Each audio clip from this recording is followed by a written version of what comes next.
Yo, what's up guys? So today we are gonna see, what if Naruto accidentally went back in time and met Tsunade, Naruto x Tsunade, part 1. Hope you'll enjoy this video. So before we start, go check out the author of this fanfic, JJ12393, link is in the description, and also subscribe to my channel, and like this video. Let's begin the video. Months after Pain's utter destruction of the village, the villagers, both citizens and ninjas, were working on rebuilding the village. Tents were set up outside of the perimeter, while the buildings were getting put together. Construction workers from other nations traveled to the destroyed Konoha site to help rebuild and provide the necessary supplies to get the job started. Moments later we see somebody making hundreds of shadow clones to quicken the pace of constructing the village. He had blonde spiky hair, tan skin, and 6 identical whisker marks on his cheeks, 3 on each. Because of his condition, his canines and nails were longer than usual, making them fangs that'll poke out of his mouth and claws. Also the pupils in his ocean blue eyes were slanted, making it fox-like in appearance. He continued to wear his orange and black jumpsuit. When the villagers witnessed the mass creation of blonde shadow clones, they cheered for their hero, shouting things like, "Our blonde hero has finally arrived," and "Hooray for the hero of Konoha." Some even walked up to him and asked for his autograph. Usually this would make Naruto blush in embarrassment, but after months of continuous praise, it started grating on his nerves. He had things to do, and these people continued to interrupt his plans. "Please people, I'm very busy. I only created the clones to lend you a hand while I was on my to do my own thing," he said, walking between the villagers thinking about just what he was going to do. After nearly going 9 tails against Pain and meeting his father face to face, he decided to search for his father's estate to collect what was his. He had thousands of clones searching all around High on Kuni. His father mentioned something about his house being near a mountain. His clones checked the Cage Mountain already and found nothing. But also considering his father's Hirshin technique, the house could be anywhere in the entire continent. Hell, it could be in Uwagakure for all I know, which would be weird. He shook his thoughts away and focused on the job at hand. 3 weeks later. It was now 3 weeks later, and the nations were at war. Of course Naruto wasn't told, but he still knew. After all, he has gotten smarter and more calmer. Right now he was in a giant turtle. He was given a mission to study and file some animals. So you could already tell he's pissed about that. Well, at least something good happened before he got the mission. He found the house of his father around 2 weeks ago. It was on top of a mountain, a couple of miles away from the Valley of the End. He climbed the mountain using nothing but his hands, as physical training of course. I could still remember how pissed I was, the blonde thought, as he sat next to a tree to begin meditating for a while. Flashback 2 weeks ago. The blonde was currently climbing a mountain. His clone informed him his father's house was near the peak. He was suffering from a mild case of nostalgia, due to the house being a couple of miles away from the Valley of the End, where he had his first true fight with someone he used to consider his brother. His head peeked over the top of the mountain, and he pulled his body over the top. He was confused how someone would put a house so far up a mountain, or how they even got the supplies up here. He was currently looking over the side of the mountain. He could barely see the ground. Suddenly a bolt of lightning passed right by his ear. Some of the bolts touched his ear, causing it to become numb. He turned around to see fireballs coming at him. He swiftly dodged, using chakra to quicken his movements. He ran forward at the regular house that was firing the techniques, but it was difficult when spikes made of earth rose from the ground under him. He didn't know how, but purely on instinct he focused chakra on the bottom of his foot, until the chakra actually became solid, and stood on the spike, as it rose up. He hopped from one spike to another like this, until after the 5th hop he landed on the ground. "How'd I do that?" he asked himself, before a whirlwind surrounded him.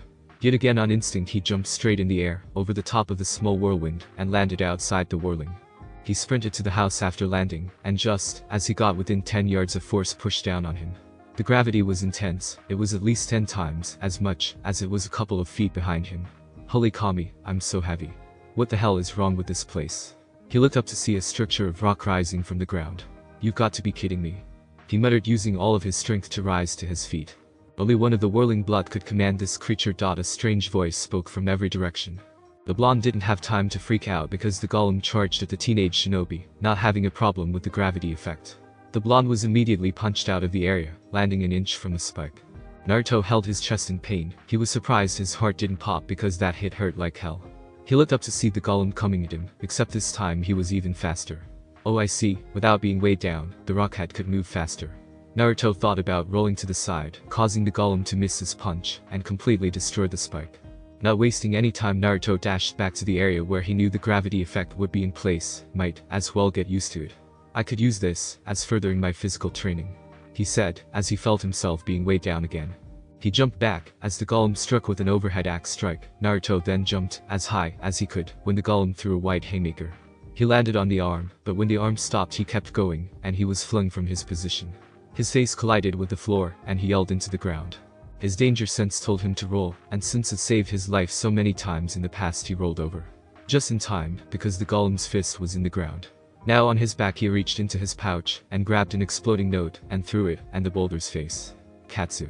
He yelled as it exploded. He used this time to rise to his feet and make a run for the house. Without even going a full meter his right foot was grabbed. He looked back to see the golem was without a scratch. This is going to hurt. He mumbled as he was lifted into the air and slammed to the ground. He coughed blood as dust rose around him. This cannot be the way it ends. I need to think of a way to put an end to this torture.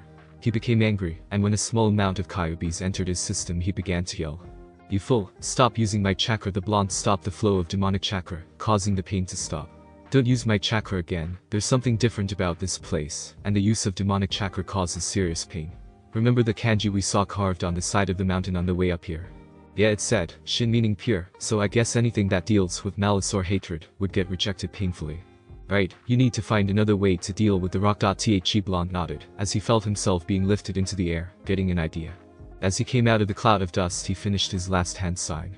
Here, eat the only lightning technique I know, Raiden. Ratasho. Almost immediately a series of lightning bolts came out of Naruto's hands. The blonde knew that Earth was tremendously weak against lightning techniques. He was proved right when the golem exploded, causing rocks to fly everywhere.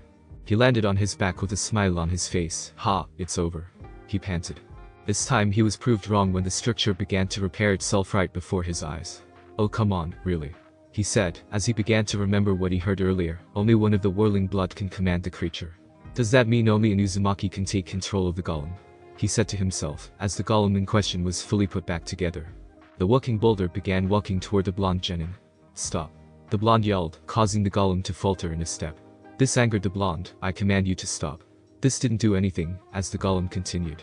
I said be still, Naruto yelled, 1 because he was angry with the golem, and 2 because he was feeling pain worse than when pain stabbed him with all of those rods. This had the most effect, as the golem stopped. Now go back to wherever you came from. The golem nodded, and began breaking, the ground absorbing it. After the last rock was absorbed Naruto dropped to his knees, and the fight was finally over. After a while Naruto rose back to his feet, and began walking towards the house. Well, at least you can move easier. Yeah, that's because I had to fight a fucking structure of rock. I guess you can do anything when you have to fight for your life, even if it's withstanding gravity 10 times the regular amount. After reaching within 5 yards of the house a hologram of his mother and father appeared in front of him. He took a step back in shock and surprise. He was more surprised when the holograms vanished. Thinking it was a genjutsu he pressed his fingers into the ram seal and muttered, Kai. Sending a pulse of chakra in all directions. He watched in shock as places in the air became distorted and just inches around the house, telling him there was some kind of barrier around the house and also where they came from. After his revelation he stepped forward, bringing the holograms of his parents back. Hasten, I see you found the house and got past the golem. That's your Uzumaki blood at work there. I was a little nervous with the idea, but I can tell you activated the lost bloodline of the Uzumaki. Wait, bloodline? What bloodline? I have a bloodline. Unfortunately I have no idea what the bloodline is supposed to be. All I know is that there was another with it. Kushina stopped talking. Another Uzumaki with the bloodline, but who is it? I'm the only Uzumaki in the world, the last of my kind. Kyubi, have you found anything different about me yet? He asked his tenant. Nope, nothing at all. Sorry kid. Well, look at you, you sure have grown. What are you, 13? Maybe you're 14 years old. I remember when you were just born, you were so small, you could fit in my hands. The hologram of Yondaime said, holding out his hands. Naruto grew angry. As the speech progressed, it seems that he was supposed to inherit his parents' place when he turned 13. He clenched his hands into fist, his nails digging into his skin, and nearly drawing blood. So how does it feel being a genin? I see you're wearing the Konoha hit I8 proudly. Minato finished his speech. At this point Naruto just walked forward, his nails drawing blood. It wasn't even a second later when blood pulled inside of his hands before it seeped through his knuckles, running down his fist, and dropping onto the floor. Calm down kid, weren't you on the training trip with your sensei during that time period? And besides, who in the village would even know about your family's private house? Nobody, that's who. Now calm down. Naruto had reached the door to his house, not paying attention to his hologram parents. He did calm down, after hearing his tenant. He grabbed the knob to the door. When his bloody hand touched the knob, seals that on the knob spread out, and soon covered the entire house. This little event also cancelled the barrier around the house, and his parents' holograms. He entered the house to find that it was a regular house. It had a couple of chairs and a table in the middle of the living room. The kitchen, although spacious, didn't contain a lot of food. There were only 2 bedrooms, his parents', and the other wasn't entirely finished with the decorations. He could tell though that it was supposed to be his. He found a door in a small hallway and opened it. When he tried to open it, he realized there was a seal with the kanji for blood in the middle. He looked at his hand, the previous blood that covered it was gone, having wiped it on his pants, and the wound healed thanks to the fox. He slid a claw over his palm, bringing fresh blood. He pressed a hand to the door, watching it light up for a while before he heard a click, and the door slid open. He watched his palm heal before walking in, finding a very large amount of scrolls on Fuinjutsu, Ninjutsu, and Jinjutsu. He looked around, and even found Senjutsu and Kinjutsu scrolls. After an hour in the library, he left hundreds of clones to learn every single thing they could. Because let's face it, as he didn't have a chance to survive in this war. He also needed to find a way to defeat the remaining Uchiha. He stood outside of the house, getting ready to make his way down, with the thought of his mysterious bloodline on his mind. Release flashback. Naruto looked around scoffing, as Karabi wrote lyrics in a little notebook. He needed to find a way to this island. He was getting tired of all of the animals, and he's only been here for a couple of hours. What kind of S-rank mission was this? Taking care of and categorizing the animals on this island. Sometimes he hated his village. Yo 9, let's go tame your beast. The big dark-skinned Kumo ninja said. The blonde glanced at the Hachibi container. Sorry B, but I've got my own agenda. He said using a body flicker. He appeared at the peak of the turtle island. His headband's tails were blowing east with the wind. He knew he was on the coast of Kumo, and if he knew his geography, the way back home would be south. He focused wind chakra to his feet and jumped as far as he could, using his newfound skill in advanced wind manipulation to help himself glide in the air. It wasn't long until he landed on the water, half a kilometer away from the island. He didn't stop there. He focused his secondary element to his feet and vanished in a spark of electricity. Since Konoha didn't want him to fight in the war, he was going to have to go solo and face Madara himself. He had dozens of clones looking at seals at his house. He knew the man could make himself intangible for a duration of time by putting his body in another dimension. He just didn't know how long he could stay in that little pocket dimension. So he needed to create a time-controlling seal, something that nobody has achieved ever. Well, I'm going to be the first, he thought, as he continued running on the water, thankful for his large reserves of chakra, because this was going to be a long run. Several hours later. After running for hours, Naruto was beginning to get tired of running. Constantly using lightning-converted chakra to make him go faster than he could ever dream of doing with regular chakra was starting to really drain his chakra. He looked around and noticed a small chain of islands were near. It was time to take a break anyway. Maybe he could use the time to check up on his time seal.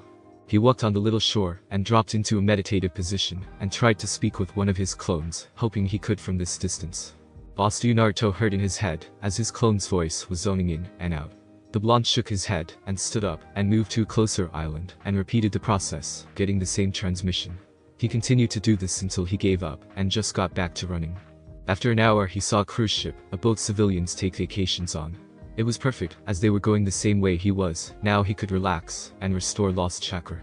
But not at the moment, as he has yet to board the ship. He stealthily jumped on the side of the ship and poked his head over the railing. The first thing he saw was a beautiful civilian teenage girl stretching before she got in the pool. She was bending over, her fingers touching her toes. She was dressed in a pink two-piece bikini and had long luscious legs and a firm behind. She had really long pink hair that went down to her firm ass, and that's all he could see of her. He quickly dropped his head back and fell back to the water. He was blushing, and a small trail of blood went down his nose at the thought that popped into his mind at what he could do to that girl. I knew deep down that a perverted sense of yours has tainted you. Now you're one of us. Ha ha ha ha ha. The blonde heard a deep voice in his head. Naruto shook his head, denying the accusation, and formed the ram seal. He transformed into a bird and flew on the deck. He craned his neck, watching the civilians, keeping up the act of a bird to some of the people that were watching him. He flapped his wings and flew high into the sky, passing the clouds, where he dispelled the technique and quickly made shadow clones, and they all transformed into birds. The flock of cloned birds then dove towards the ship and landed in various places, with the real Naruto landing somewhere else, and dispelled his disguise. He removed his hideate and proceeded to take his jacket and shirt off. After he finished, he commanded his clones, via mind link, to fly to the private house, where they'll dispel their disguise and replace his other clones. All needed to complete the look of a vacationing citizen was swimming trunks. He glanced around and headed towards the lodging of the boat and looked around for some trunks. He started checking the vacant rooms, but some rooms were vacant, which made him wipe his nose.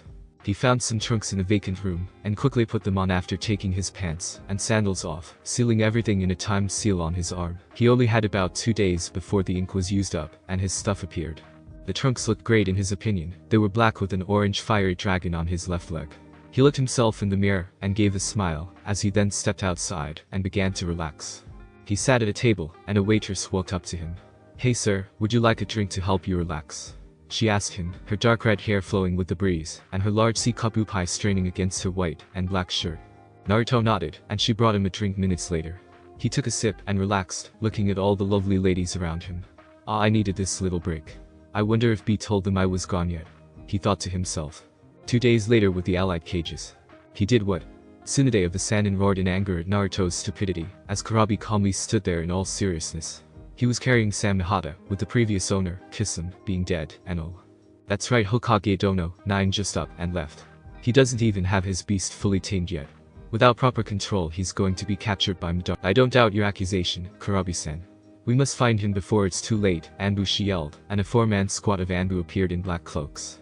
"I want you to find and bring Uzumaki Naruto back here, where he will be given his punishment," she ordered, and he Anbu nodded and vanished. The big Upai Hokage turned back to her fellow cages, but was stopped from speaking when Mito Guy entered the room with some news. Hokage saw that enemies are mobilizing. All 5 cages steeled their emotions at the news, and started to mobilize their own troops, thus fully uniting the 5 nations. 3 days later. Naruto had been working on the seal that would help him end Madara's life, the entire time he was on the cruise. In private of course. Which was hard with all the ladies wearing skimpy bikinis, and having water cling to their bodies. Making him and others enjoy their assets even more. He even had fun the last day of the cruise, with the same chick whose ass was in his face, when he first tried to sneak on the ship. Man was she kinky. "Hey kid, how many times do you think she bit into your neck?" the fox said, causing Naruto to shiver in delight after being reminded about how kinky she was. "A couple of furballs. What was her name again?" Naruto asked, wearing a pair of black cargo shorts and a skin-tight rust orange shirt. The seal on his arm expired, and he retrieved his scrolls and ninja equipment. This new attire was better than the last one, and he wouldn't be recognized as easily. Well, he would still be recognized because of his whisker marks, but there was no way to hide them without wearing something on his face. Her name, let's see, I think it was Mocha. "Man, did that babe have some fangs. I can't believe you forgot her name." Kyuubi roared in his head in disappointment. Naruto put his weapons pouch back on his hip and sat in the grass. He created a shadow clone that drew seals on his wrists for his shurikens. "Hey, in my defense, it's not my fault. With all the blood-sucking she did, I'm surprised I didn't pass out." "No, I'm glad I didn't pass out," he said, getting up after the clone finished and sealed his shurikens. "Why are you glad you didn't pass out?" a voice said behind the blonde. Though this one Kai the blonde slowly turned around to see Madara and Sasuke standing meters away from him.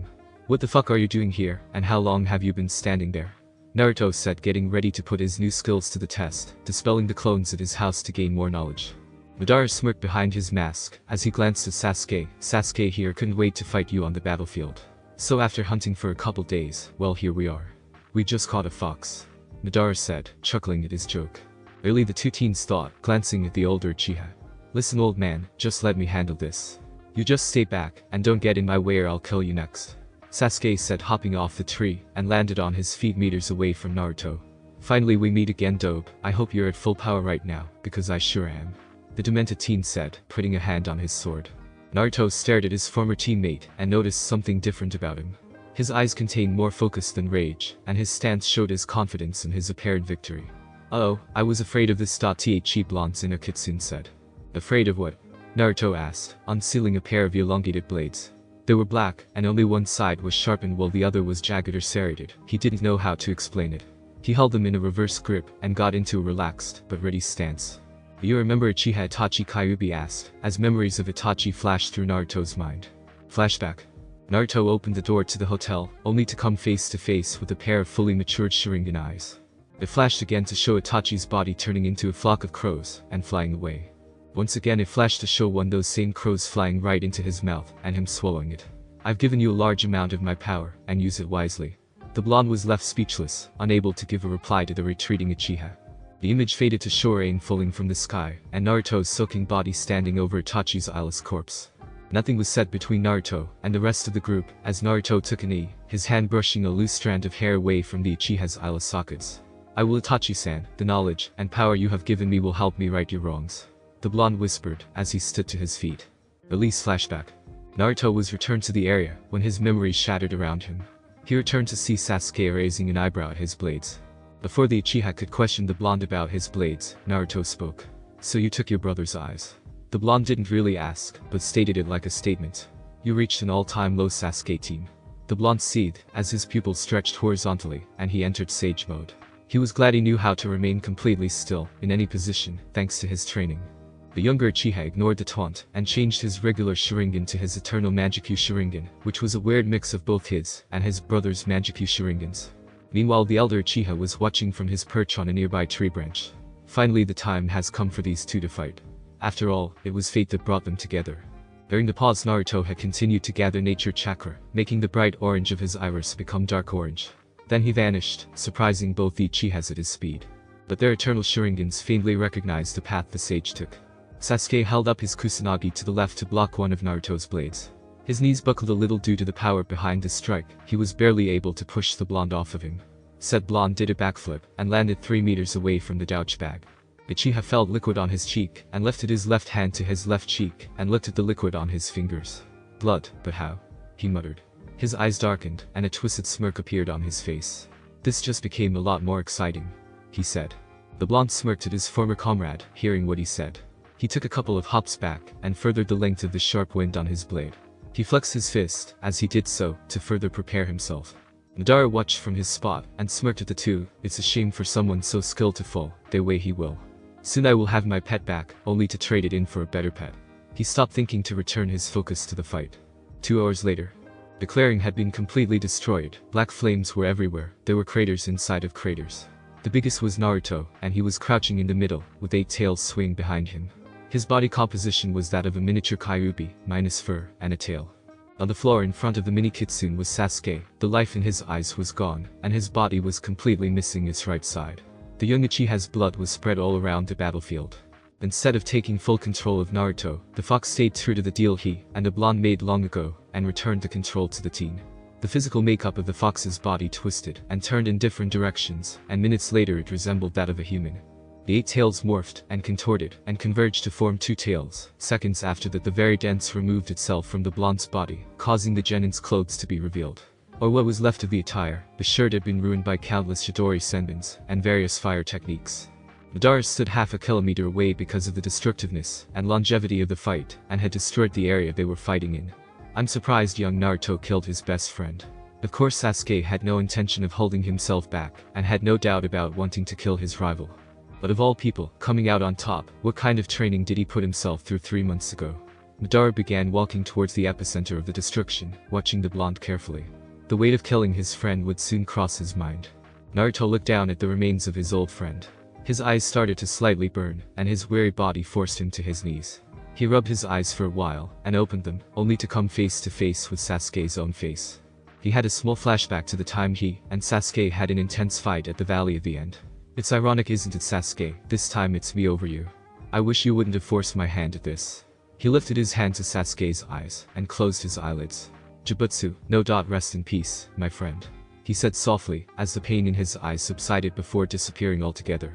Naruto paid no attention to the chakra leaving his eyes. He turned to the last and threw Uchiha on the face of the earth.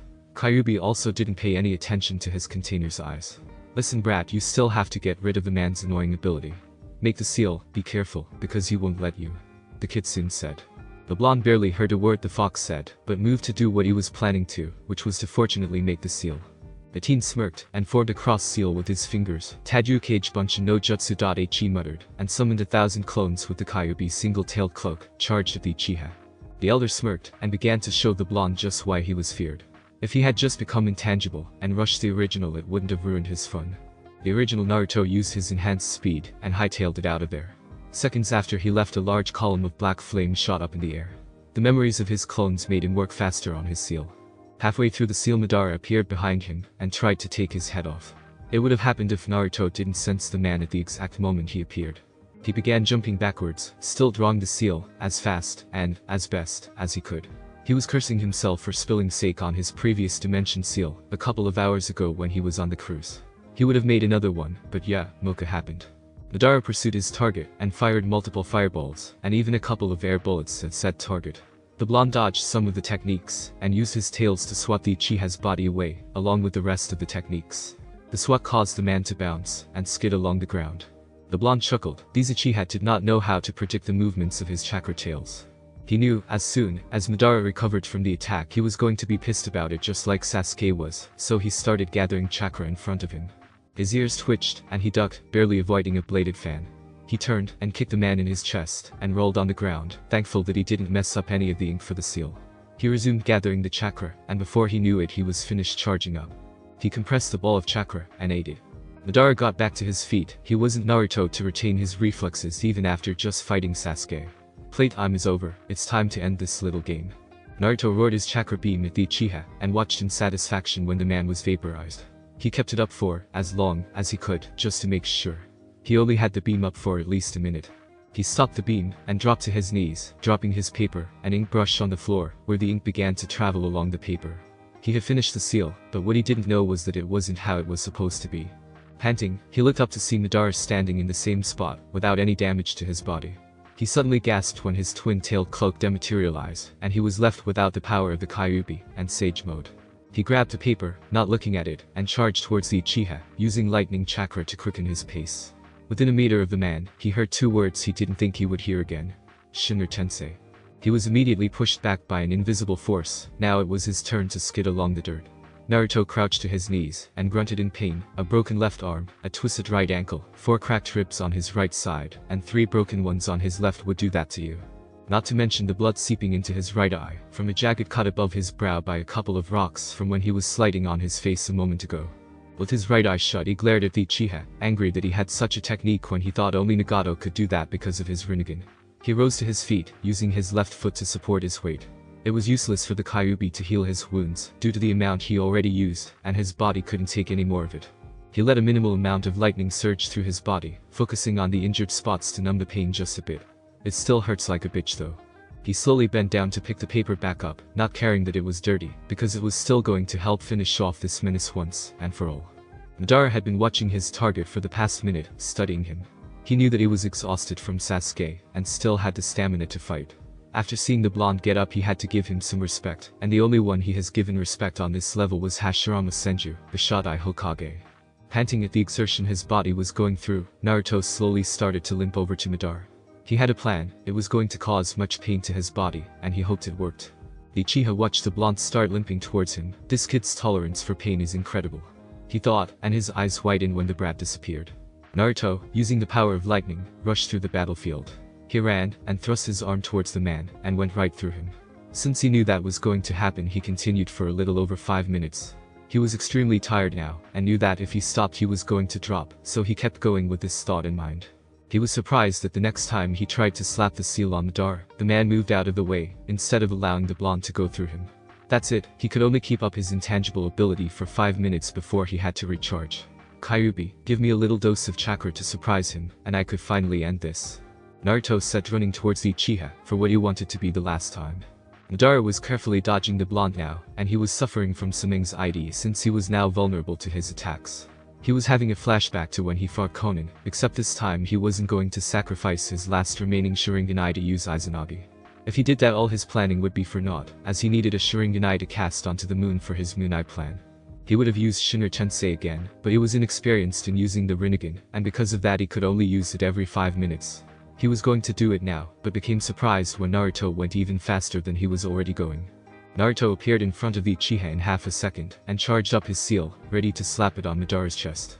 The Uchiha was surprised that instead of the seal being placed on him, a blinding flash of light occurred right in his face. He covered his eyes in pain since both his Dojutsus were activated, while his Rinnegan couldn't be deactivated. He opened them to find nobody around him. He couldn't even feel Naruto's chakra around, none of it. He looked around, not finding the blonde. After a while he became angered. Son of a bitch, I just lost the fucking Kyuubi. Fucking Sasuke, fucking Naruto fuck. Madara yelled. He looked at the sky. Zetsu found him, searched everywhere. He commanded. Black Zetsu rose from the ground a meter away from him. Yes, Madara-sama. The black thing said before sinking back into the ground. The Uchiha stood around for a while longer, just seething in rage. He roared in anger, using Shinra Tensei, and warping out of the area. Now the only thing in the area was a crater inside another crater. Shinobi Central Command. The four were having a war council. The Kazukiich was absent due to being the commander of the army, and fighting with his own squad of shinobi. And speaking of the Kazukiich, why the hell are we just sitting here? The Kazukiich gets to fight with his people, why can't we fight with ours? The Reikich yelled, slamming his fist on the steel-reinforced table. For once I agree with the Reikich. We are wasting time, which is something we cannot afford, with Madara out there hunting for the lost Kyuubi. I say capitalize on the Uchiha's absence, and destroy this army of white blob things. The Tsuchikage. The Reikich and the Tsuchikage exchanged looks, and nodded to each other. The Mizukage rolled her eyes. You both need to calm down. We have business to discuss, and we can't do it with you two complaining every few minutes. I know you want to get out there and fight with the others, I do too, but the lil cutie is gaining war experience the longer he's out there by himself, with everyone depending on his orders. The auburn-haired female said, leaning her hand on her right palm. And what would you know about leading armies into foreign territory? If I'm correct, you gained your experience during a civil war, not to mention you've only been a kage for how long? The old man asked her. Listen, 3 of us cages have only been in the position for maybe 3 years tops due to certain circumstances. We all know you, and Reikich Dono have been in this position, and it far exceeds our own time in office. But that subject doesn't matter, what matters is what each of us can do to help our troops in defeating the enemy. Tsunade said, entering the argument. You know what, Hokage Dono, you're right. What we have to do, as war-experienced cages, is know what our enemy is going to do next. And this is why this war council has been called. The Mizukage said, supporting her fellow female cage. The other cages grudgingly agreed, and calmed down. Good, now we can begin this meeting, Tsunade said, making a few hand seals, and a hologram image of the elemental nations appeared. Okay, according to our scouts, the Akatsuki base is here, she said, pointing at a country in the middle of Taki no Kuni and Ta no Kuni. We are going to mobilize our troops on our own, and gather around the base. We all know these white blobs are just the infantry in the army, basically cannon fodder awaiting the slaughter. But word from our ambush squad says that the enemy has reawakened the use of Ito Tensei, and has made these dead puppets even more dangerous than the ones my old teammate Orochimaru used. The specifics of just who was resurrected is a mystery, but I expect our troops to expect anybody, and everybody. She said, as a large cracking noise interrupted the meeting. Everyone looked at their teacups to see if it cracked. All of their eyes widened when all of them had a huge crack from top to bottom. It was a second later when the cups broke completely in half, and the tea flowed out of the cups, and onto the desk. They didn't pay much attention to the liquid because soon after that they all began to hear a rumble that shook the room. They looked in the middle of the desk to see a swirling ripple began to distort the air, knowing who was appearing when each stood up. Soon Madara appeared, Kai leaking from his very soul, causing the four to sweat a little at the actual weight of the intent. This Kai is heavier than the last time we fought. The Sandame Tsuchikage mumbled under his breath. They each raised their heads in confusion when they heard speaking. Where is he? The crazed Uchiha spoke menacingly. Tsunade gasped. Who? She simply said, as anything else would cause her to faint. We don't know who you're talking about.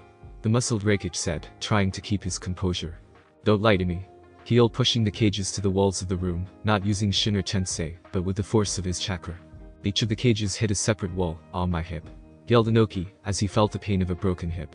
The one-armed Reikich didn't feel anything from hitting the wall, thanks to his dense muscles. But he did get ready for a full-fledged fight. The Gade Mizukage slid to the floor, the wall behind her melting from the excess chakra she was leaking from her body.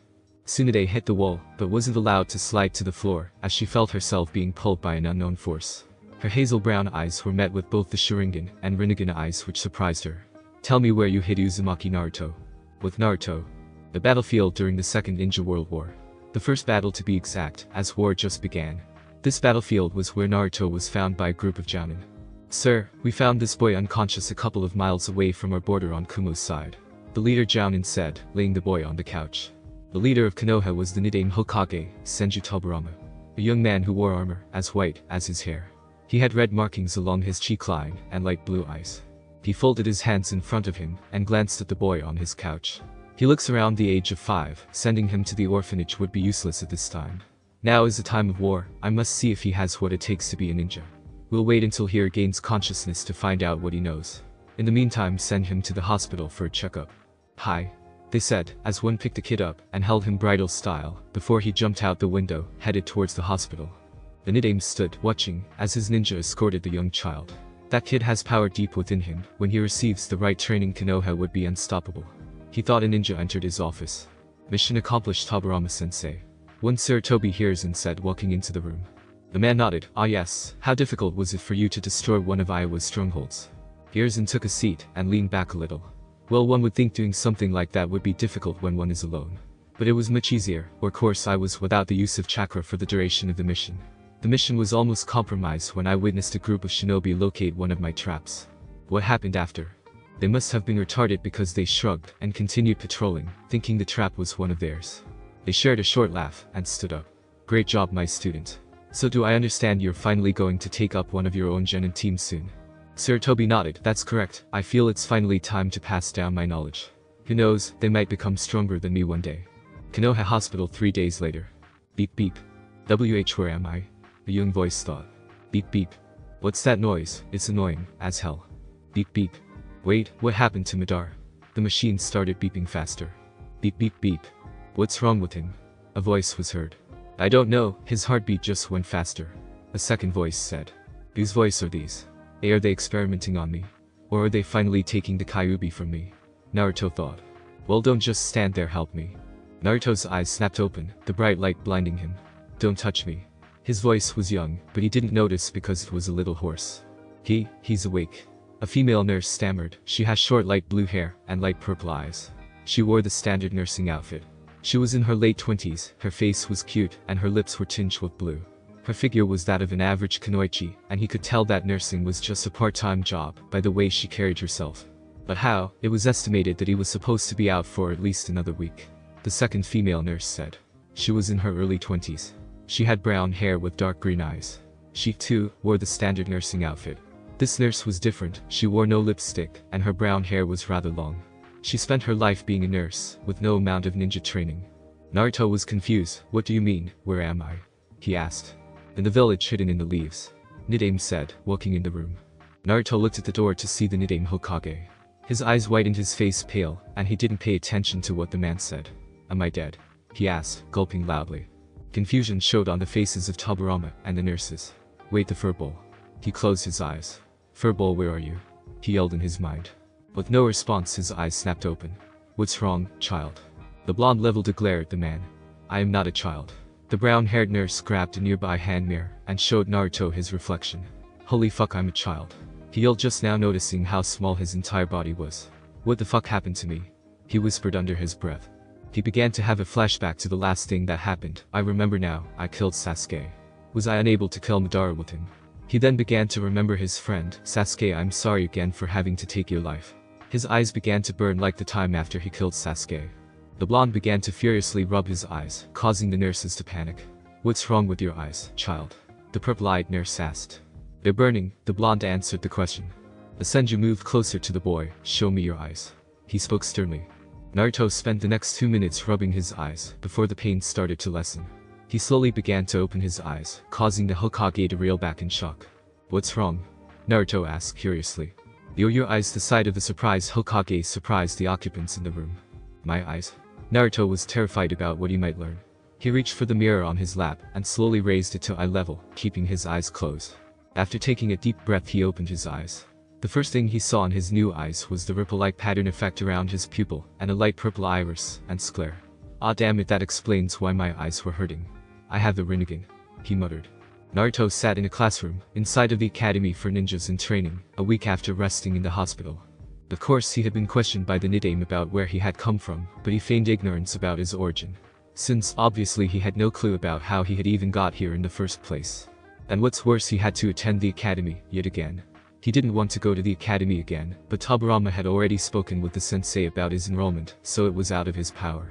The blonde was obviously agitated. Back in his time, history was his absolute worst subject, more so than maths. And now he's back in time, so you can obviously see his dilemma. I hate history, I hate history, I hate history, he continued to say in his mind before a dim light bulb went off in his head. Wait a minute, I am history, he thought, as tears came to his eyes. He fought back a sniff as the sensei walked in and began writing on the board. The blonde had met with the sensei a couple days ago, when the man had visited him in the hospital, when the Hokage had first spoken to him. Of course, nothing was said about his bloodline, as absolutely none of them had an idea about where it came from, excluding Naruto, who had an inkling about where it came from. Said sensei was a man, a jounin, judging by his jounin-style flak jacket.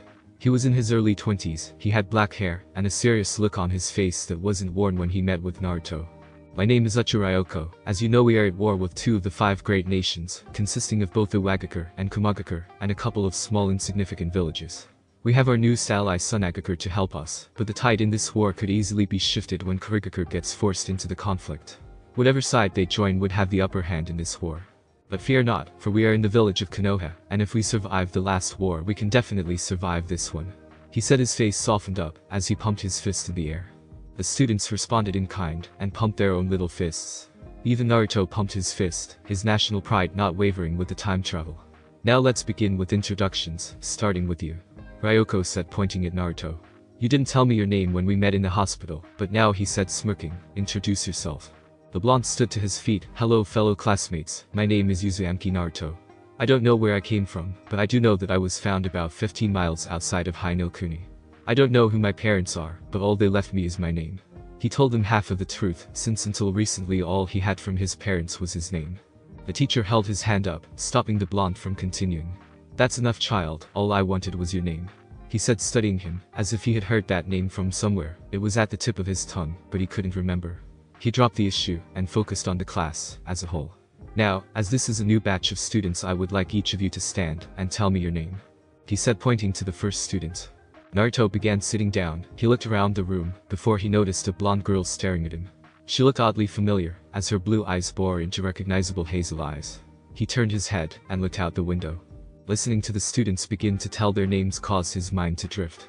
When that happened, he began to think about his possession of the Rinnegan and the disappearance of the Kyuubi. He remembered reading his mother's journal. It said that this ancient bloodline only came to the most unique of the Uzumaki clan. But Nagato had it. Did that mean that he was an Uzumaki? And what exactly happened to the Kyuubi? Naruto thought, as his ears picked up the calling of another student. My name is Senju Tsunade, she simply said, as she sat back down. Naruto focused on the class, and there she was, the same girl that he had shared a short staring contest with. Now that he got a second look, he could completely recognize her. She was a young, really young version of Tsunade. She had the same light blonde hair, except it was short and in a small single ponytail. She was wearing a gray shirt that didn't contain any assets, unlike the one she wears when she gets older, that contains just about the biggest pair of marshmallows known to man. Her hazel eyes were filled with both the love of living with her parents and her granduncle, who was Nidain, and confusion about the blonde across the room. Her pants were dark green, and she wore basic ninja sandals. When he began to feel amazed by her young looks, he shook his head and forced himself not to slap himself. Of course she was young, she was only 5 years old. She really did look like a complete contrast of the Tsunade he knew and loved. But now presented with the opportunity to witness the growth of Tsunade was making him not regret coming back in time. He shook his head again. Stop thinking about your surrogate mother like that, he said in his mind. But this opportunity is the best that ever happened. Maybe now she could become more than a mother. He thought again, as his inner pervert began fighting his outer righteousness. He stopped his inner battle when he heard Jiraiya introduce himself. He looked the same kind of. The only difference was the red marks on his cheeks were non-existent. He also doubted the kid was a lecher like his older self. Iro-sen and Naruto thought, keeping tears from falling from his eyes as he looked at his sensei. And then it was Orochimaru. Either Naruto's mind was playing tricks on him, or did Orochimaru actually look kind in appearance. And the polite way he introduced himself was way too sophisticated. The blonde scowled, thinking it was a trick, as Orochimaru could never be nice. The scowl left his face only for it to be replaced with a temporary surprised visage at seeing the legendary Sannin so young and weak at the moment. This just added to the proof that he somehow traveled back in time. It wasn't Madara's doing, as he didn't specialize in time, but dimensions. Wait, does his time-space ninjutsu count? Naruto thought offhandedly. Alright class, that's enough for today. I expect you to be here tomorrow for a much longer day, when I will begin your training, he said, seeing some of his students groan in displeasure. Now, none of that. This war demands more ninjas to fight our adversaries, and that's where I come in. I'm here to whip you children into battle-ready ninjas, he said, dismissing the class, his students looking forward to enjoying their last peaceful day. Naruto walked out of the class with a thoughtful look on his face. His inner furball hadn't said a single thing or even made a single noise since he came to this time. Hey furball, are you in there? The blonde yelled in his mind. No answer, just like the other times. Maybe he needed to go into his mindscape and confront the giant manifestation of chakra. But now wasn't the time to worry about the fox. Now was the time to find a place of residence, since he couldn't stay in the hospital forever, no matter how nice the nurses were. He headed to the only place where said residence was going to be given to him at his age. Naruto appeared at the Hokage Tower, realizing that with the memory, his skills also remained.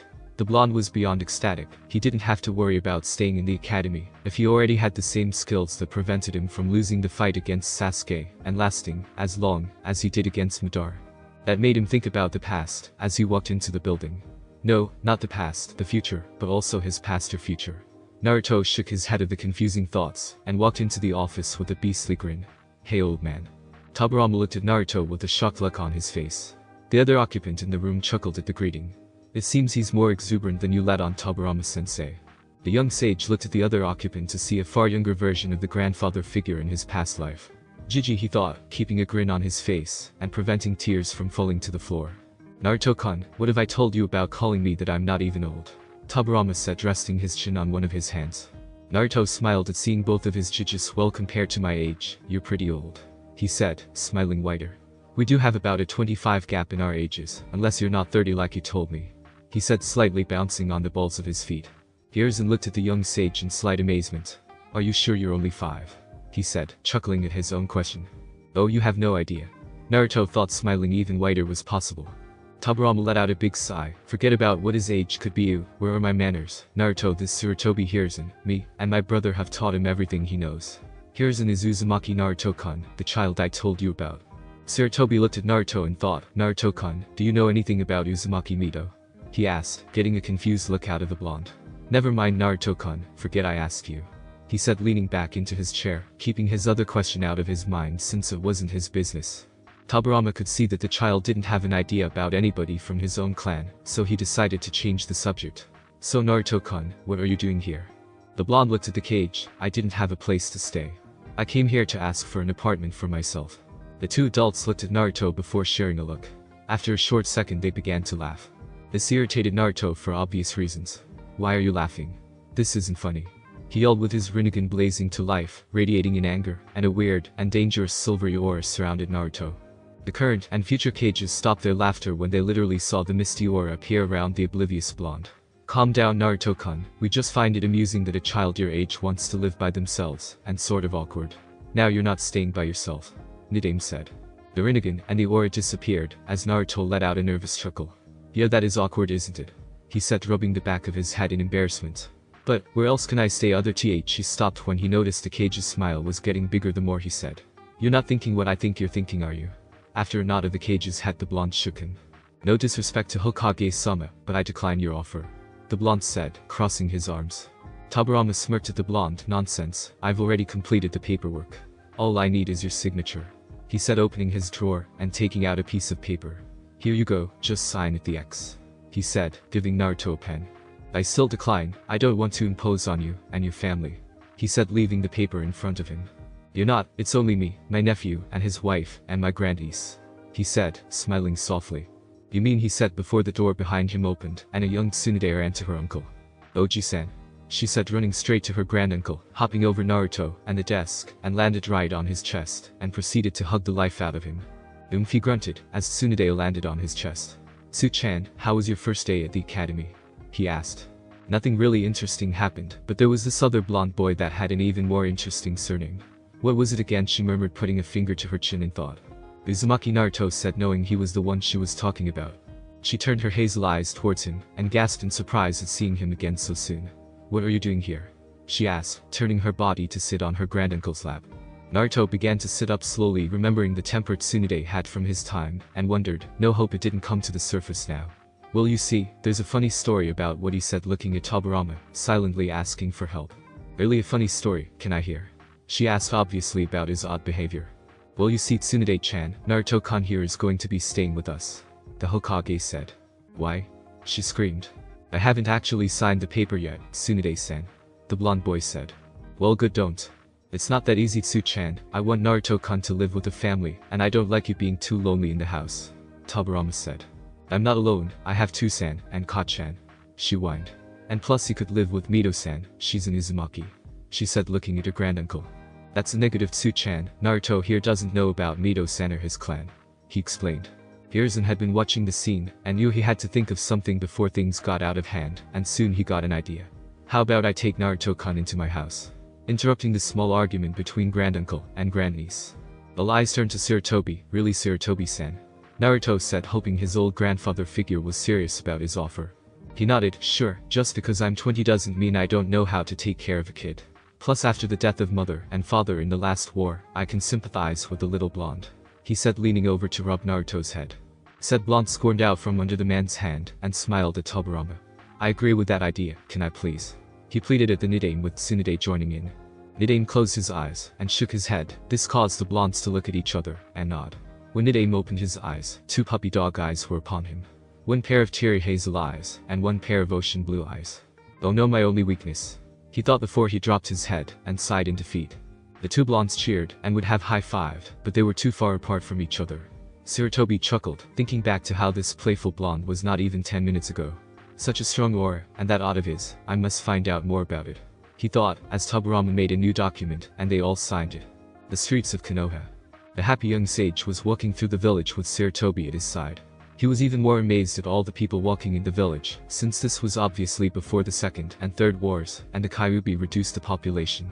This brought his attention back to the subject of the fox. Since he was back in time, did his chakra mind or something go back to the body in this time or what? When are we going to get to your house? He asked, looking at Tsunade. Hiruzen smiled. What do you mean, we're there? He said, walking towards a 2-story house. I recently moved out of the small compound, because even with its size, it was too big for 1 person. He explained, opening his door. The house was a simple, medium-sized living room, large kitchen with an island dining table, 2 bathrooms, 3 bedrooms, and a study library. Don't you think it's like the same thing? Naruto asked.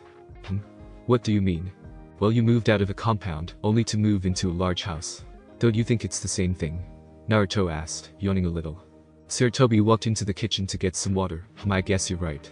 Yet again you surprised me, he said, walking into the living room to find Naruto sleeping on the couch. Hiruzen smiled and brought a spare blanket from his closet and draped it over the child's body. He rubbed his head and walked up the stairs to fix up the guest room for his new Tato. Naruto's mindscape. Naruto walked through his mindscape after falling asleep on the couch. It was the only opportunity he had to literally jump into his mind. He walked around in the murky water. He looked down into his reflection to see his 17-year-old self. This was further proved when he noticed he was taller and his hands were bigger. He focused on his eyes to see the Rinnegan. Seeing it in this form was weirder than seeing it in his younger self. He looked around and noticed the pipes that signified his chakra pathways were much larger and glowed silver with tinges of blue. I don't remember my chakra being that color, but then again, it seems right for some reason, he thought as he continued walking in his mindscape. The more he walked, the more perplexed he became. By this time he could hear the fox either calling him toward the caged room or snoring. But now it was silent, and that put him on edge. He walked into the room to see the cage, but there was nothing behind it. He squinted his eyes at the cage, and he could barely make out the outline of the fox's body. After having it in his sights, it became fully visible. It looked like sleep, but he could tell something else was wrong with it. He took a step, and was shocked to feel a small earthquake. He was even more shocked to see the figure of the fox breaking down, collapsing onto the floor. Soon all that remained was darkness, the remains of the fox fully disintegrated, and Naruto, who was completely speechless. Sachi, is it you? A voice asked from what seemed like everywhere. The blonde became alert, and he jumped back and willed everything around him to turn to a sunlit clearing, with absolutely no trees to hide behind. He looked around for the intruder, keeping the amazement off his face at the sudden change in the area. He turned completely around to see a woman behind him, and that's when he remembered what the oddly familiar woman said to him. Son. He thought of taking a closer look at the woman to fully realize that she was indeed his mother. How did you get in my mind? What happened to Kyuubi just now? How did the area turn like this? Why do I have the Rinnegan? He nearly screamed the last question at her. Kushina walked to her son, her flaming red hair blowing in a non-existent wind. She wore a plain red kimono that hid a full pair of sea kabupai, and a black obi tied around her waist. The blonde noticed that said waist was slimmer than the hologram he witnessed at his father's house, back in the original time. She was barefoot, allowing the grass to tickle her feet.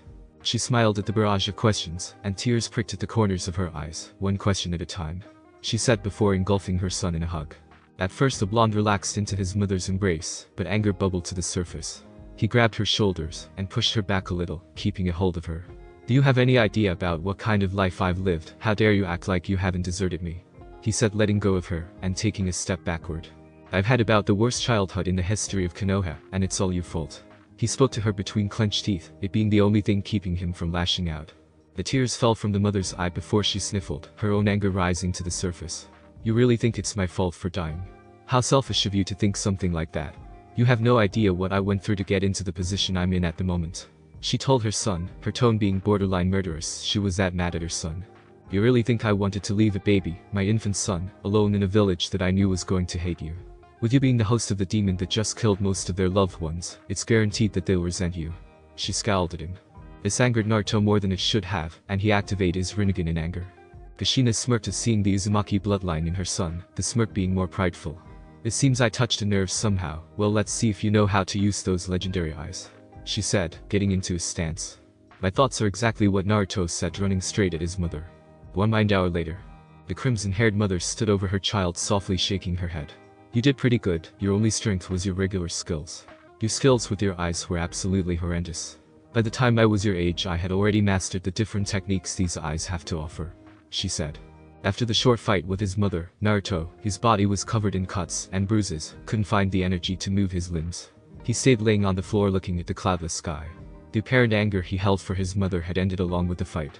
He turned his head to look at his mother. His body was without a single scoff. Of course, I just received these new eyes of mine. Wait, what do you mean you mastered these eyes? He asked for bolting to his feet, surprising his mother. How is he moving so soon after the beating he just endured? She asked herself. She was brought back to reality when she heard the question being asked again. It seems you still don't understand, she said, shaking her head, before a force pushed Naruto back. Naruto's body was flung across the field before it landed, making a small crater. The blonde, yet again, watched the cloudless sky. I am so tired of that technique, he thought, as his mother appeared in his vision. You see, son, these eyes only show up in a few shinobis of the Uzumaki clan. Only 5 others have ever had the privilege of having these eyes in the last 200 years. She spoke, extending a hand to help her son up. Naruto reached for said hand. That still doesn't explain what happened to the Kyuubi, or why I have these eyes, he said, standing on his feet. She shrugged her shoulders. Apparently you are of the select few, which is untold of. A parent with the eyes breeds another with the eyes. It's even more amazing that this happened. What happened to Kyuubi? I have no idea. If I was to take an educated guess, I would have to say with the activation of your eyes you've unlocked the seal and fully absorbed the beast, she said, as trees were added to the clearing. Naruto pondered on what his mother told him before he got another question. But if I absorb the Kyuubi, shouldn't my chakra be crimson or blue? Why is it silver? He asked, leaning against a tree. Does it look like I have all the answers? She snapped, scaring her son. She covered her mouth and blushed in embarrassment. Sorry, short fuse. The blonde sighed as he shook his head. That's my mother, all right. He thought, remembering his own short fuse, until he thought of something.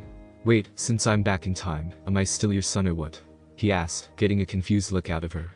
I never wondered about it. Technically you'll be older than me by the time I have you. That is if you don't change history or anything, she said, mumbling the last part.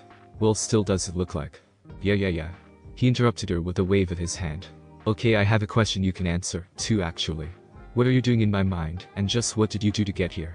He asked, crossing his arms. Kushina crossed her own arms under her breast. The reason I'm in your mind is to teach you how to use your Rinnegan. Exactly how I got here is a story for another day, she said, chuckling at the look Naruto gave her. Now is the time for your mind to rest along with your body. I'll see you again, my son, she said, as Naruto faded from view. Real world the next day. Naruto woke up with a yawn, forgetting about the trip to his mind, as the scent of bacon and eggs invaded his nostrils. He looked around and found himself inside of a plain-looking room, laying in a bed far bigger than his body. He looked down to see that he was in the same attire from yesterday. He got out of the bed to notice a pair of dark gray training sweats and a tight and sleeveless light gray shirt. His stomach growled, and he promptly took a quick bath and changed into the gray clothing. They felt a little loose on him, but he just shrugged his shoulders and walked downstairs. Thinking of a good prank, he lowered his chakra signature and stealthily sneaked up to Tsunade. Good morning, Naruto-kun. I see your energy has returned with the nap you took, the brown-haired man said, turning around and popping the young blonde on the head with a spatula. Aitai, Naruto said, rubbing his head. That hurt. Would you do that? He said, with tears approaching the edges of his eyes. Hiruzen smiled at the young child in front of him. Nice try, Naruto-kun. I'm not going to fall for that. Unlike sensei, I'm immune to that, he said, turning back to cooking food. That was close. Any longer, and I would have apologized, he thought, as Naruto grumpily walked to the dining table. So what's the plan for today? Naruto asked, as Hiruzen set a plate of bacon and eggs in front of him. Well, you're going to go to the academy, and I'm going to get ready for a mission, Tsunade said, as a messenger hawk began to pack on the kitchen window. The blonde groaned, remembering about having to go to school. He quickly ate his breakfast and exited the house. He found himself in the section of the village where the clans of said village resided. Of course, the Tsunade clan, even though Hiruzen is the last one, it was still considered a clan in the eyes of the village, only because of the strength wielded by Hiruzen. The point being, he was on the other side of the village, far away from the academy. Luckily he had an hour before it. The blonde gave a small smirk as he used a shunshin to vanish from his spot. Unknowingly someone had watched the blonde's little exit. One Hiruzen had been watching his surrogate little brother through the window, and was a little surprised to see said blonde vanish with a C-rank supplementary technique. A child shouldn't be able to do that technique, let alone even mold chakra. Who exactly are you, Uzumaki Naruto? He thought. Training Ground 7. Naruto walked into the training ground, finding it empty. Well, not entirely. One young Orochimaru was seen punching one of the newly placed logs. Naruto tried not to sneer, but said sneer just happened to creep onto his face. The blonde wanted nothing but to just kill the future S-rank criminal. He was prevented from doing so when Orochimaru turned around. Oh, I didn't realize I had an audience. Hey, you're the Uzumaki kid, it's a pleasure to meet you personally, he said, walking up to Naruto and extending a hand. The blonde wanted so much to be rude and leave him hanging, but he had sort of an epiphany. Maybe he could prevent Orochimaru from ever becoming evil, and he'll become an ally in the future. He smiled and extended his own hand, shaking the hand of what he wanted to be a sure comrade. And you're Orochimaru, it too is a pleasure to meet one such as yourself. The blonde spoke to the pale child. Orochimaru was dressed in a noble-looking kimono. He was outside in the dirt, training to get stronger. At the moment Orochimaru didn't resemble anything dealing with nobility. So are you here to watch me train, or are you up for a little sparring match to test skills? Of course. He spoke, taking a few steps back. That is, if you have the skills. He added, bouncing on the balls of his feet, and relaxed into a ready stance. The blonde smirked, cocky little brat, he thought, as he began studying the young fighter in front of him. Based on what he knew about the adult version, Orochimaru was very slippery like any other snake would be. But this Orochimaru was different. The adult was always anticipating the moves of his opponent, and was a master strategist, on the level of any Nar. This version wasn't any different, was he? After a minute the blonde finally slid into a stiff stance, not ready to reveal any of his skills at the moment. The come hither motion later, and Orochimaru charged at the blonde. Naruto waited until the last moment to relax his stance, and shuffled to the right, narrowly dodging a punch. Apparently he didn't move far enough, as Orochimaru dropped and swept him under his feet. Naruto acted fast, and shot a hand to the ground, and reinforced it with chakra before using it to push off the ground. He vaulted himself a few feet back, and landed on his feet. As he landed Orochimaru was already on him, sending punches and kicks that were all blocked or dodged. I think I spoke too soon. My taijutsu isn't as good as I thought it would be. It must be because of this small body. He thought of catching a kick and picking Orochimaru up and throwing him across the field. 5 minutes have passed in the fight, and Naruto could tell that Orochimaru was just getting started. With a few hand seals, 3 copies of Orochimaru appear. Let's see if you can handle this, he spoke, as the 3 copied children charged. Naruto smirked, letting his Rinnegan flash into existence only for a second. He himself charged, but instead of going for the one in the middle, he veered to the left, and sent a punch that knocked the unsuspecting Orochimaru to the ground, the other 2 clones disappearing from existence. My Rinnegan was able to determine which ones were the fakes, and which one was real in such a short amount of time. I love this thing, he thought, staring at the boy on the ground. Other than a small amount of blood leaking from his lip, nothing else was visibly wrong with him. Sorry about that, I got a little carried away, Naruto said, extending a hand. Orochimaru shook his head. No apology needed. This just showed me that I need to work on my taijutsu more, he said, allowing Naruto to help him up. And plus I just need to learn to dodge your wicked left hook, he said, as they shared a laugh. Well, I must be on my way. I don't want to show up at the academy looking like this, he said, trying and failing to brush the dirt from his kimono. I see you later, Naruto, he said, running back to the village. Naruto sighed, looking down at his own gear. It wasn't as dirty as he thought it would be, maybe because he never hit the floor like Orochimaru did. He was a little sweaty though, but that was nothing. 10 minutes later. The blonde had been walking around for about 10 minutes before he found himself at a spot he spent a lot of time at. Except there was one important thing missing. Where the fuck is the Ichiraku ramen stand? He screamed in his head. Surely I believe Tucci and Sarutobi were the same age, he thought, as he witnessed a short boy walking with his father. Said father was walking the boy to civilian school, and Naruto's ears heard the words, "Are you ready for school, Tucci-kun?" And a response, "Hi, Tusen." Naruto felt like pulling his hair out. He didn't know how long he'd last without the best ramen in the world not existing yet. Classic anime tears fell down his face as he solemnly trudged his way to the academy. With his current pace, it took him a while to enter his classroom. As soon as he sat in his seat, his head dropped onto the desk, sounding a loud thud in the class. The class wasn't full, but there were a few students in there, including Tsunade. They all watched Naruto, not knowing what was the matter. When Naruto felt a hand on his shoulder, he looked up to see Orochimaru there smiling at him. "What's the matter with you? You should be happy you defeated me, because it won't ever happen again," he said, chuckling, as he sat down. Naruto smiled. "You're sure, because my win against you was a total fluke," he said with sarcasm practically dripping from his voice. Orochimaru smirked. "You damn rig, wait. he said, his smirk dropping from his face, as everyone heard a loud noise. The children turned around to see Jiraiya on his face, and a wisp of smoke around him. Naruto looked at the wooden floor to see a long scratch from one of Jiraiya's jettas. Poriro Senin, I hope this doesn't get worse. The blonde thought, as Jiraiya wiped his face, and quickly appeared behind Tsunade, surprising the blonde at his speed. Otsu-chan, please don't pay attention to what just happened. You know you deserve only the best of entrances, babe. He said, taking the female blonde's hand and kissing it. Well, that would have happened if Tsunade didn't use righteous female fury to punch him, a hit that sent him out of the open window that was on the second floor. I don't even know you, lecher, she said, raising a fist at the open window. Naruto's eyes widened at the event. Holy crap, it's just like always. Well, at least we weren't on the third floor. Naruto sighed, shaking his head. Shortly after, the teacher walked in the room with Jiraiya on his shoulder. What just happened? He asked, setting Jiraiya down. The white-haired child didn't have a scuff of dirt on him, except from when he fell on the floor and his bruised cheek. Sensei must have caught him. Everyone thought the same thing. Well, long story short, the dope was being a pervert, Orochimaru said. Naruto cringed a little at hearing that word. What do you mean? The year just started. Orochimaru shrugged his shoulders. Be that as it may, I could already tell he's going to be dead last this year. Naruto shook his head. You never know, a dead last could become a Hokage if he has the proper training. He said, knowing not to affect what happens to Jiraiya's training, due to him becoming a cage-level ninja in the future. Really, you think I can become that strong? Jiraiya asked with hope in his eyes. Naruto looked at Jiraiya, staring into his eyes, and recognized the look. The need for positive assurance, the look of determination, and a hint of hope. The blonde remembered that Jiraiya was an orphan as well, and needed this boost of self-esteem. With a nod of the blonde's head, Jiraiya smiled brightly, and looked at his sensei. I'm ready for whatever you throw at me, he said confidently. Ryoko's eyes went from Jiraiya to Naruto. To think he had that kind of ability to bring anybody's self-confidence to the surface. A true morale booster, possibly leadership material. He smiled as he turned around and walked to the front of the class. Excellent, I shall begin your training now. Trust me, you'll stop hating me when it's finished, he said vaguely, as all the students took a loud gulp. Oh please, how bad can it be?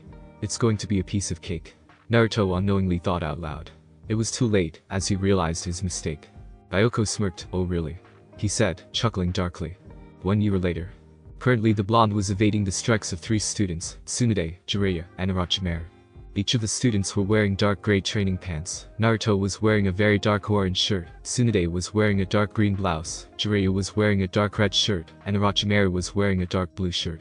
Of course the colors had a purpose, as Naruto dodged another strike, and kicked Jiraiya in the stomach. Red.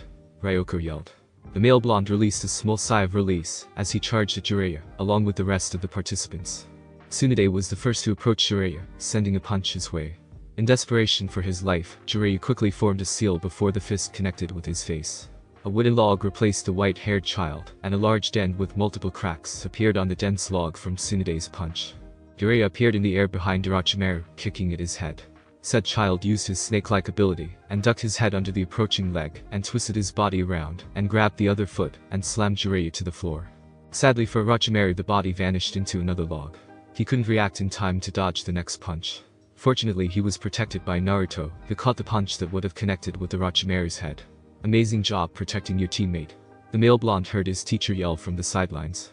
Naruto didn't have time to congratulate himself on the praise, as Jiraiya tossed him over his shoulder, and quickly swept Orochimaru's feet from under him.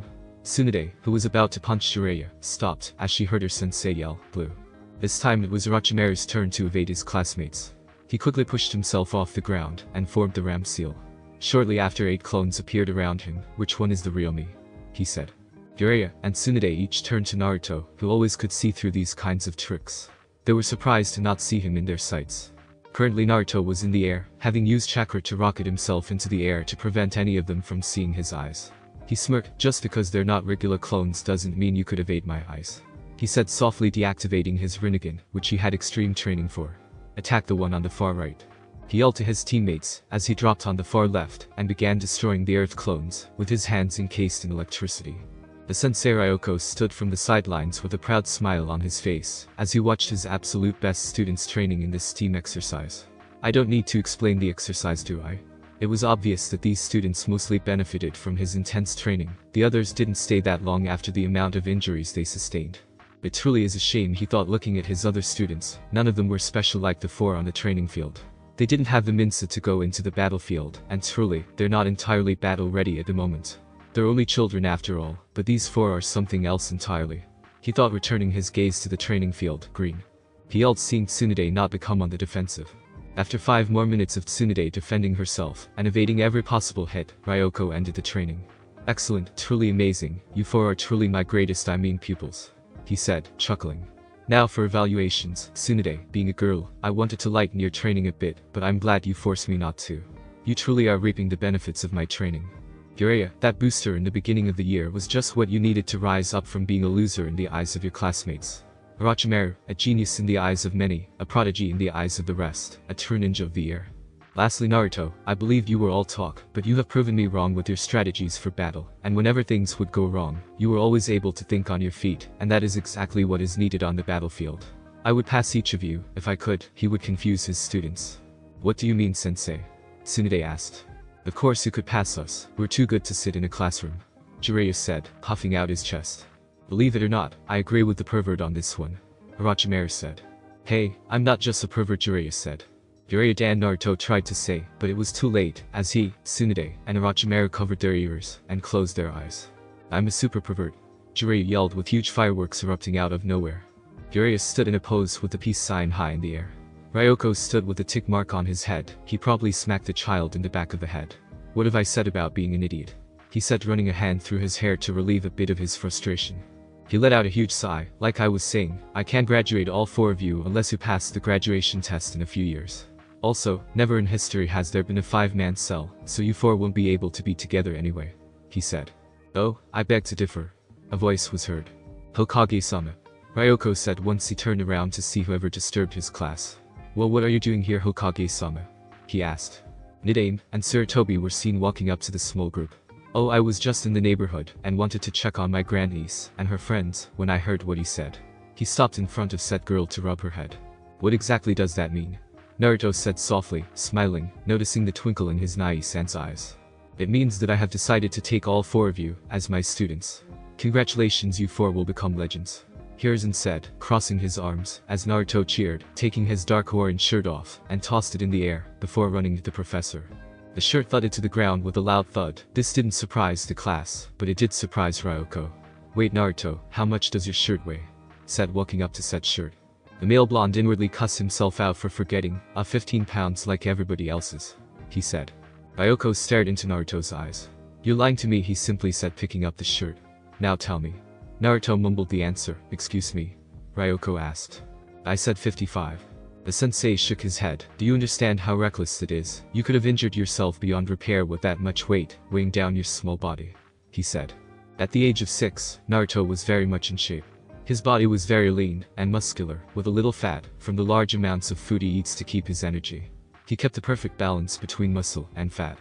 Sensei, he's not the only one, Jiraiya said. I myself weigh 35 pounds, he said, taking off his own shirt and tossing it behind him. A thud sounded like Naruto's. I feel the same way, Orochimaru said, taking off his own shirt. Everybody stared at Tsunade. What? I only had 25, I'm not crazy like they are, she said, crossing her arms. And I'm not taking my blouse off, she added, glaring at Jiraiya. It's not like you have anything to hide with a flat chest, he said, crossing his own arms. Tsunade growled. What do you expect? I'm 6, she said. And? I'm going to kill you, Tsunade screamed, ready to use some female fury before Tobirama stopped her. Would you calm down, acting like a bunch of kids? Ryoko said, crossing his arms. We are kids, the 4 children said to their sensei. Oh yeah, I keep forgetting. Because 6-year-olds aren't supposed to be nearing Chunin level, he said with pride etched into his voice, since he did a major part in that. Well, we are a great pair of children, Naruto said offhandedly. Oh no, you Naruto-kun, you're different. I could sense there was something odd about you, apart from the other 3. Ryoko said, taking a small step towards the blonde male. What do you mean? I couldn't possibly be any different, Naruto said, hiding behind Hiruzen. Now that he's said it, Naruto-kun, I do believe I noticed something about you in the past year.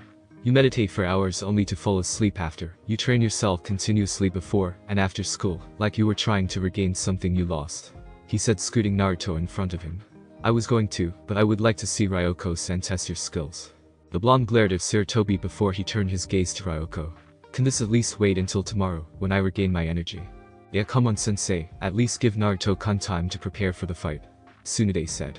And just because he's different doesn't give you any reason to try and fight him, Jiraiya said with anger in his voice. It is illogical to fight a child, you're a jounin for crying out loud, and he's only 6. Orochimaru said. If you fight him, you fight all of us. Jiraiya said, moving in front of Naruto, before being joined by the rest of them. Ryoko stopped. No, just look at your friend, he's ready for anything. He said, as they looked at Naruto. The blonde had his head down, his bangs overshadowing his eyes. A smirk was on his face, as he started grinning. You're right, Uchu-sensei, after all deception is the most basic skill a shinobi must have. If you're really up to the task, how about I show you just how strong I am? He said, looking up at his Rinnegan eyes on full display. On the first day of training, Naruto was seen with what looked like a 15-pound boulder on his shoulders, while walking on a bridge of earth surrounded by water with water sharks lurking waiting for him. I may have spoken too soon. Naruto mumbled to himself, as he began walking across the bridge, 1 foot at a time. On top of the boulder was Ryoko, further weighing it down. He was currently laughing his ass off. Do you fear my training now, Naruto-kun? Is it still easy for you or do I need to up the ante? He said, laughing more. Naruto took another sturdy step. Why do I have to do this exercise, while everybody else only has a boulder? They don't have a bridge or nothing. You're a sadist. He said, taking another step. Oh please, this is a piece of cake is it not? The sensei said, laughing louder. Naruto turned to the others. What are you still doing here? Run, this guy is crazy. He said, only for a kunai to drop from above, and slightly cut his cheek before a whip came out of nowhere, and hit him behind. Go faster, Naruto-kun, I thought you said it was going to be easy. He said, laughing again, as he whipped Naruto again. You crazy? He said, as he went faster. It's a madhouse, a madhouse. Thanks for watching my video, and make sure to check out the author of this fanfic. Link is in the description. See you next time, till then sayonara.